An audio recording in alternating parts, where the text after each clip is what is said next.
Assalamu Walaikum. Hello friends, how are you? Welcome back to my another video.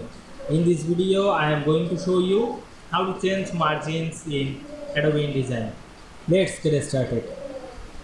At first, you have to open your Adobe InDesign software. Now you want to change the margin of the document.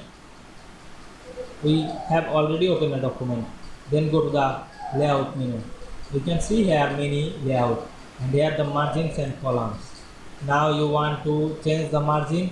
Here the margin top, bottom and left and right option. Now I make 10 the all margin.